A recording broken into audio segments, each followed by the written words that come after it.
that about wraps us up on the Sixers, which brings us to our last team, Toronto Raptors.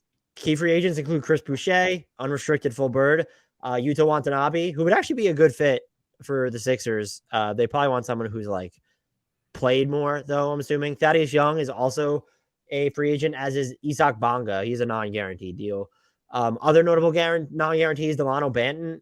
He has 150K guaranteed on his $1.6 million salary until July 4th. Armani Brooks is 50K guaranteed of his $1.8 million salary. And then 250K will guarantee on August 1st. Notable extension candidates, both Siakam and Fred VanVleet are extension eligible this summer. That's interesting. And notable trade exceptions, they have 3.1 left over from the Kyle Lowry trade that expires on July 6th, and they have 5.3 million from the Goran Dragic trade, which expires February 10th. Their best spending tool should be the non-taxpayer mid-level exception, unless they do something to clear space, which they can't. They're also, they're a thoroughly uninteresting trade team just because it has to be a megastar because of who they would need to trade.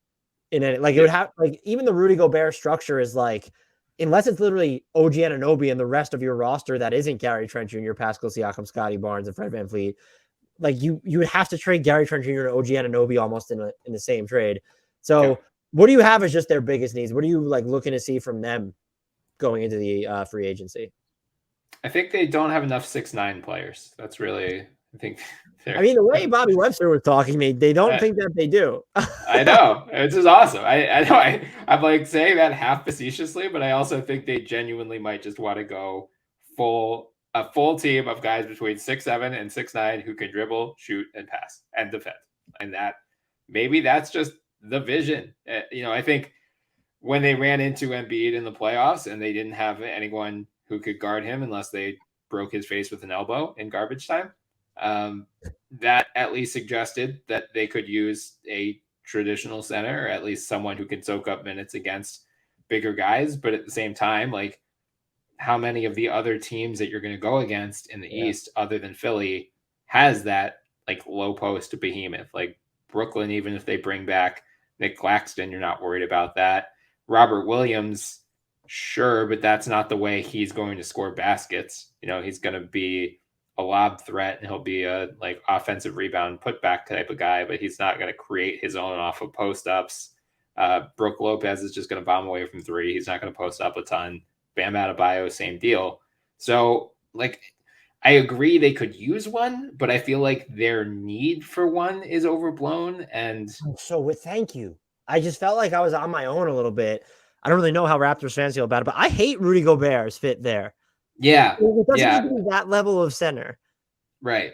Yeah, I completely agree with that. And especially, as you said, given the caliber of talent they would have to give up.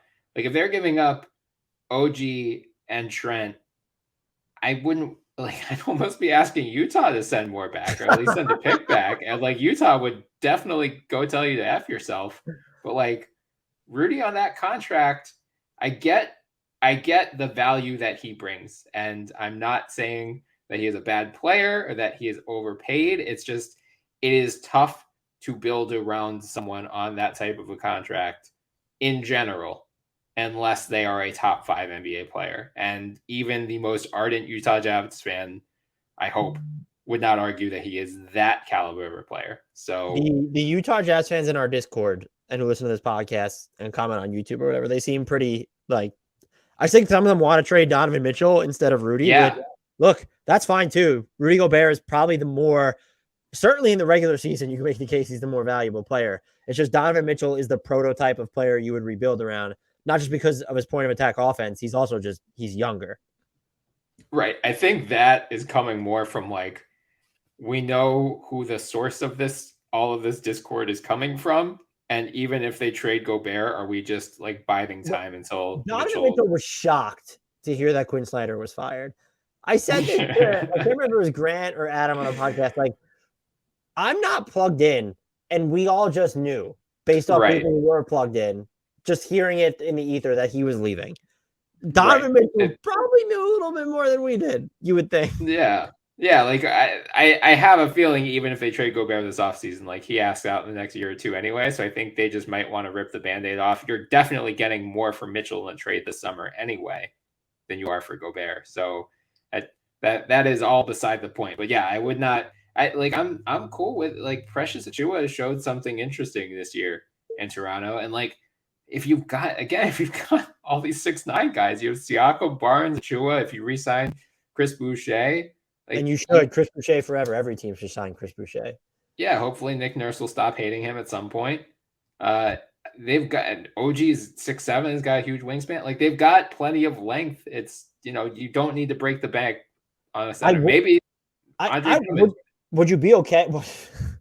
Man, I mean, Andre Dillon finally got to practice with Joel Embiid. Now he's going to be on the receiving end of like Joel Embiid. Yeah. I had thought about like, and these don't fit.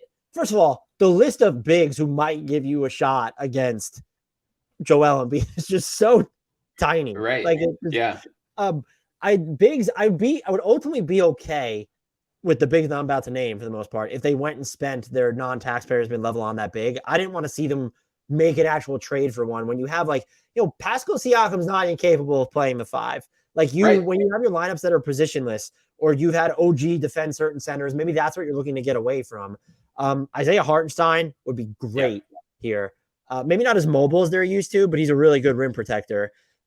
I also would really like, I don't know if this gets him out of Brooklyn, but Nick Claxton here, he fits like there. He's all over the place. Maybe he wants someone with a little bit more girth to them. And the other name, I'm sure it's been thrown out there, but Kevon Looney would make a lot of sense for them too.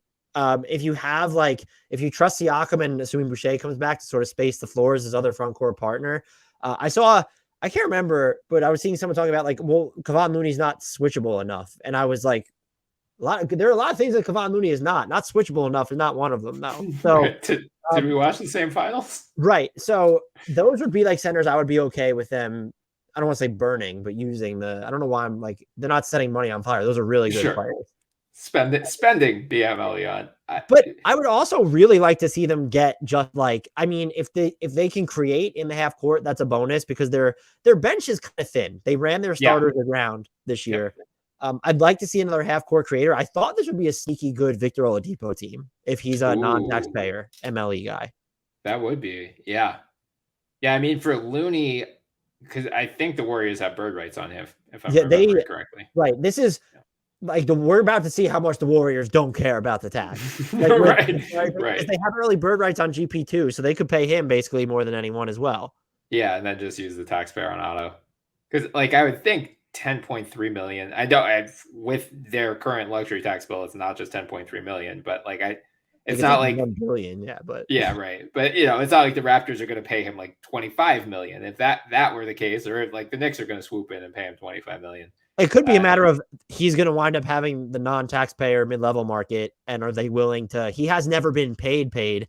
So can you give him something? Like there should be no hometown discounts on Kevon Looney's part. Right. That's fair. I mean, I wonder, again, I'm going to bring up Mo Bamba, but like that seems like it could be a pretty interesting fit at Toronto. That was going to be my next thing was I really thought they just need shooting. Like they just needed Mo Bamba shot the ball well.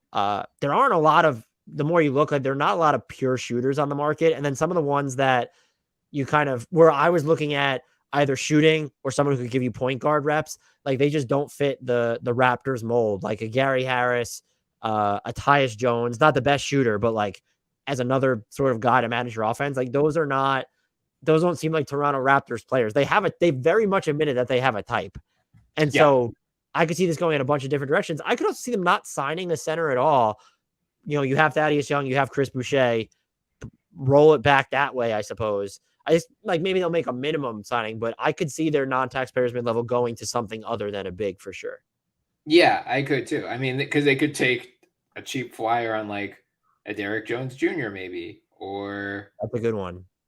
I mean, Montrezl Harrell. Well, now maybe he goes for less because he's facing some legal issues. Thomas Bryan, which he should not be. Like it was. But 3 pounds. 3 pounds is a lot. Look, you can go to BJ's and buy all this stuff in bulk. His cannabis, whatever. Was it actively hurting anybody at the time? I mean, we don't need to litigate the Montrezl Harrell case. But no. I was just saying that's an excessive amount, but that is.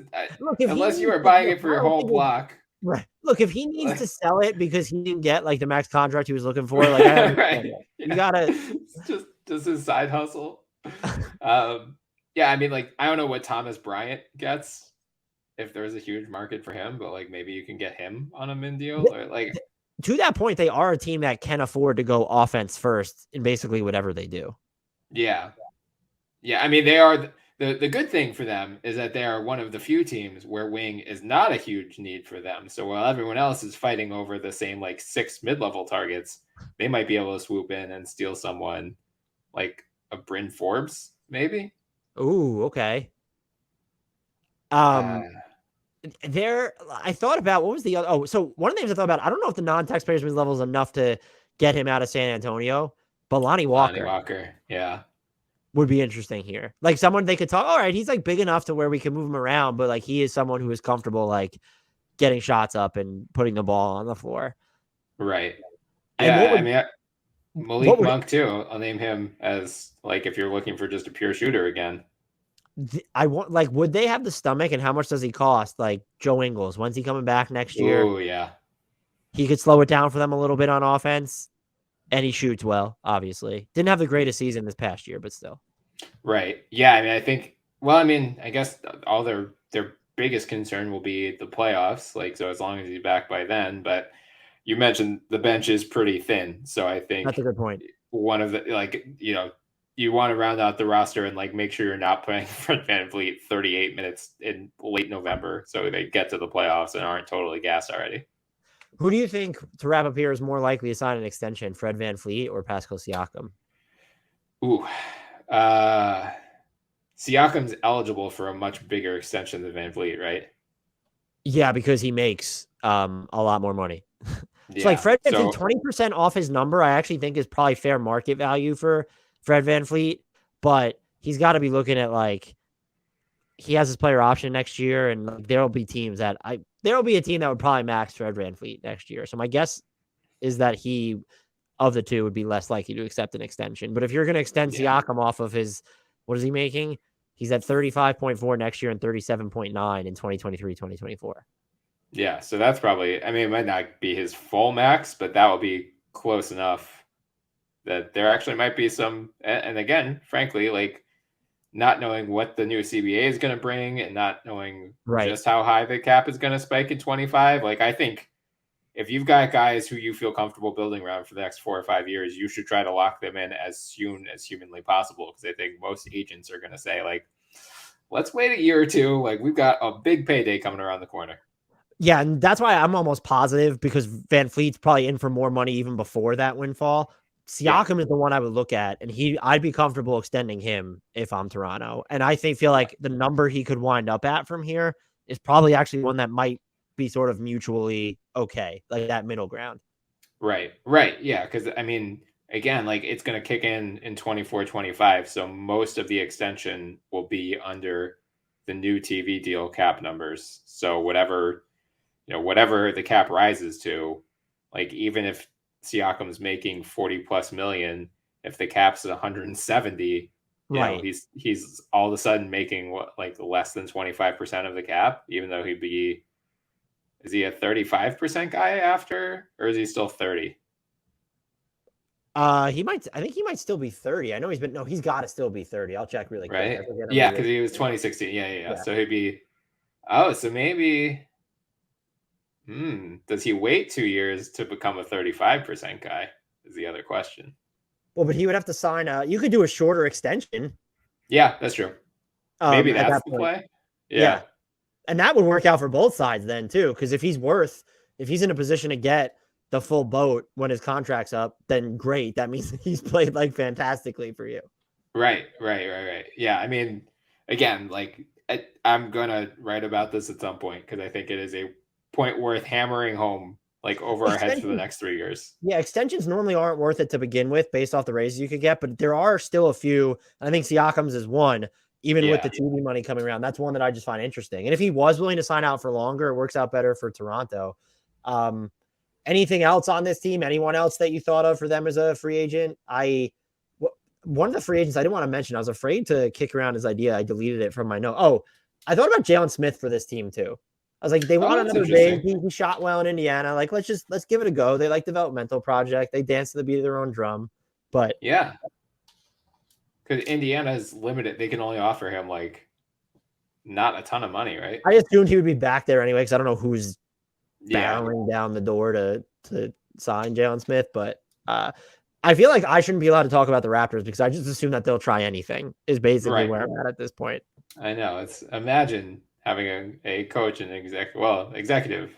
A lot of teams have, but a coach who is willing to play young players and experiment during the regular season. It is a novel concept for you and I, especially.